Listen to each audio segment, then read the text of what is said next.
Dear Patriots, before the news starts, please subscribe to our patriotic channel by clicking the subscribe button. Give us a thumbs up to this video. Don't forget to leave your opinion below in the comments section. Share the news on Facebook and Twitter so you friends see it. Thank you. Lib just said slaughter of country music fans in Vegas is blood sacrifice to gun rights. Liberals clearly are not prepared to cope with the gravity of a tragedy like the mass shooting that just occurred in Las Vegas. Instead of trying to gain a full, nuanced understanding of the situation and determining how shooter Stephen Paddock was likely affected by mental health problems, they are instead trying to blame the Second Amendment. Some liberals' thinking has gotten out of hand that they have been making dangerous and, frankly, absurd statements about the shooting, wrote liberal Esquire writer Charles S. Pierce recently in a laughable article in his mainstream magazine. The Constitution is not a pact with the devil, nor is it a suicide pact. It is a formalized, legalistic ritual of blood sacrifice. He continued, making a disgusting comment about country music lovers. There are some things that we as a society, alas, must tolerate in order to stay true to our founding beliefs and to remain free. School children shot to pieces is one of those things. The massacre of country music fans is another one of those things, the 273rd blood sacrifice to that one provision of the Constitution this year. He then blamed Christians for the violence, writing, Christians believe that the sacrifice of Christ on Calvary obviated forever the need for further blood sacrifice. However, not even that could obviate or eliminate the entirely secular desire for blood sacrifice within a society perceived to have gone astray. He added, Christians pray to the crucified Christ. Christians also push the plungers that send the poisons into the veins of prisoners. Christians believe that atonement comes through the intercession of Jesus.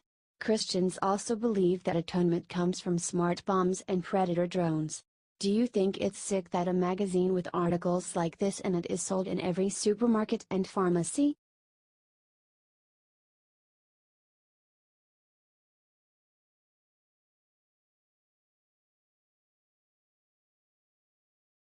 MSNBC's Joy Reid makes a disgusting accusation against Trump for standing up to San Juan mayor.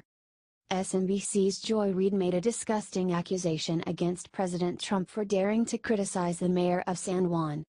It is interesting that Donald Trump's reflex is to say that a woman of color, is an ingrate, or to attack, or to say the people of Puerto Rico essentially are too lazy to help themselves, want something from the federal government that they won't provide to themselves, said San Juan, ignoring the fact that President Trump isn't the one who started it.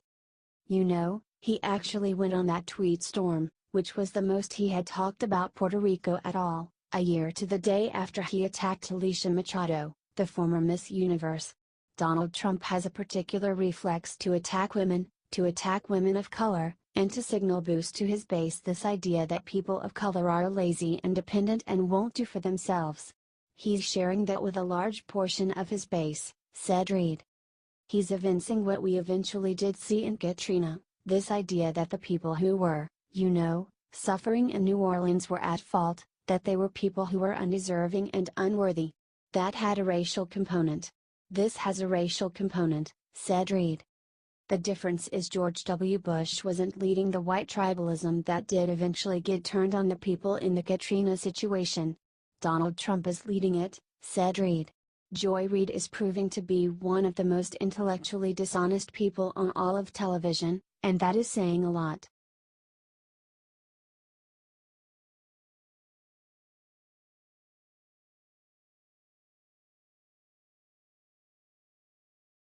He's beautiful, Bryan Cranston says some creepy things about Colin Kaepernick. Breaking Bad star Bryan Cranston had some really high praise for Colin Kaepernick. He loves how Kaepernick is protesting and even called him very patriotic. Dissent is one of the pillars of being an American. It's how our country was formed, through dissension, said Cranston. He then said Kaepernick is not preventing anyone from singing or partaking in how they want to experience that moment. He's quietly, respectfully, being silent. I think it's a beautiful way of protesting the racial injustice that he feels is present. And I share that with him. There is an injustice, said Cranston. He went on to compare the situation with Kaepernick to his new film Last Flag Flying. That's what we explore in Last Flag Flying, the similarities between a GI in Vietnam and a GI in the Iraq War. We try to do it honestly. It's not a slam of the military. It's an examination of it. To say there are good parts and there are bad parts, just as with anything in life, said Cranston. I'm a guy who would be deemed a liberal from Hollywood. I think that should be stopped as well, he said. That because you align yourself with a social policy that is more liberal than others may be, that doesn't make me not patriotic. Because I'm not wearing an American flag pin on my lapel doesn't make me unpatriotic. It's not that. It's who you are. It's your actions. It's your belief. It's how responsible you are in your conversations, said Cranston.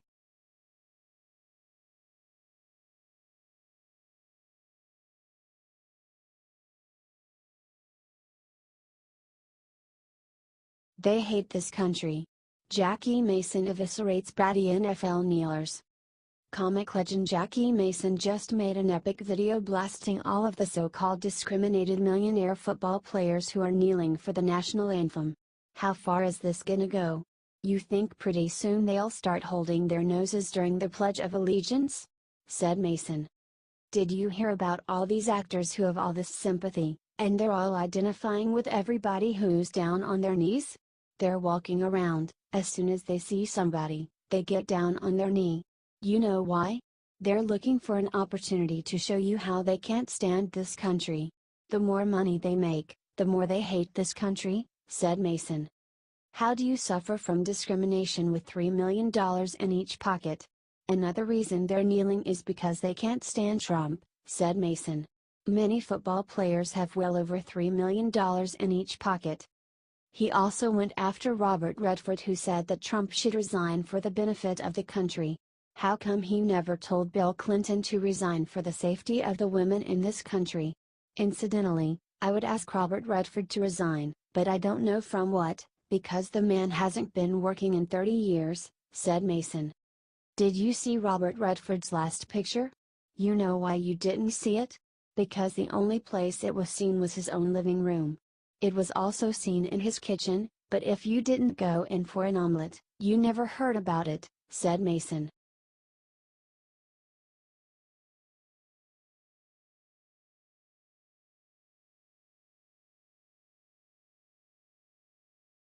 Jimmy Kimmel blames Second Amendment nuts for Vegas again, Ben Shapiro crushes him.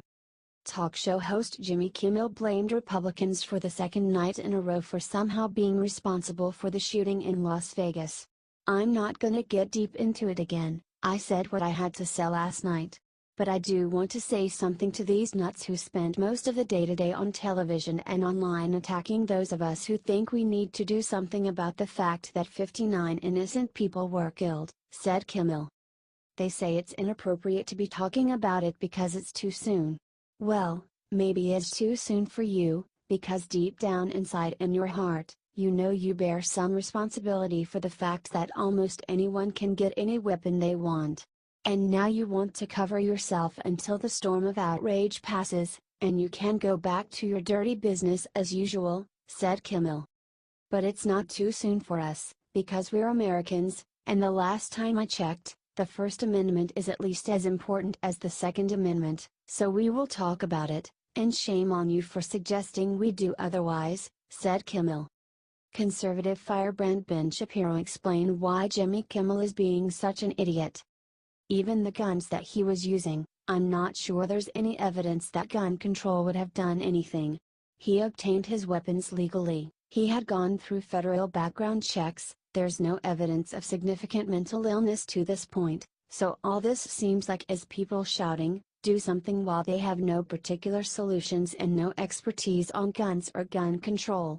The suggestion that gun control is going to put an end to incidents like this, that is an evidence-less proposition based on an emotional response, said Ben Shapiro.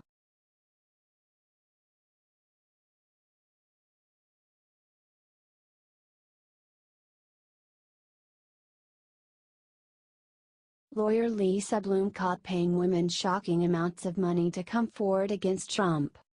Feminist lawyer Lisa Bloom has helped women with accusations against President Trump. As it turned out, she really helped them. Like she offered one woman $750,000 to come forward against the president. Who wouldn't accuse Trump of sexual assault for that kind of money? California lawyer Lisa Bloom's efforts included offering to sell alleged victims' stories to TV outlets in return for a commission for herself, arranging a donor to pay off one Trump accuser's mortgage, and attempting to secure a six-figure payment for another woman who ultimately declined to come forward after being offered as much as $750,000, the clients told The Hill, writes The Hill. Lisa Bloom defended herself. You'll recall the very polarized and hostile atmosphere of 2016 presidential election. Emotions were running high, there were incidents of violence on the campaign trail, and threats of violence were a real and abiding concern. Nonetheless, several brave women came forward to accuse Donald Trump of harassment and assault, she said.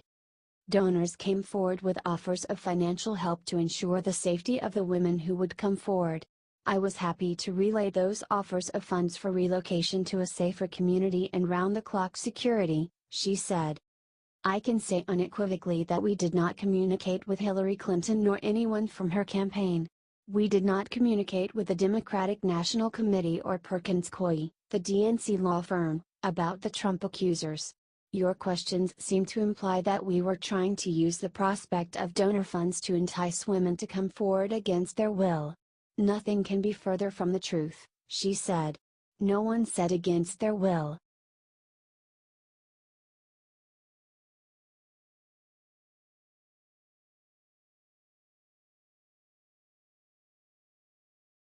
Whoopi says there's no war on Christmas and that it's only in Trump's head.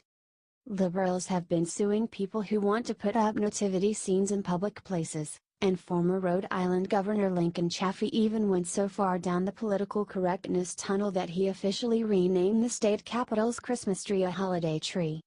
This does not even cover how countless leftists have been whitewashing the religious holiday by arm-twisting people to use inoffensive terms like Happy Holidays and Season's Greetings instead of Merry Christmas.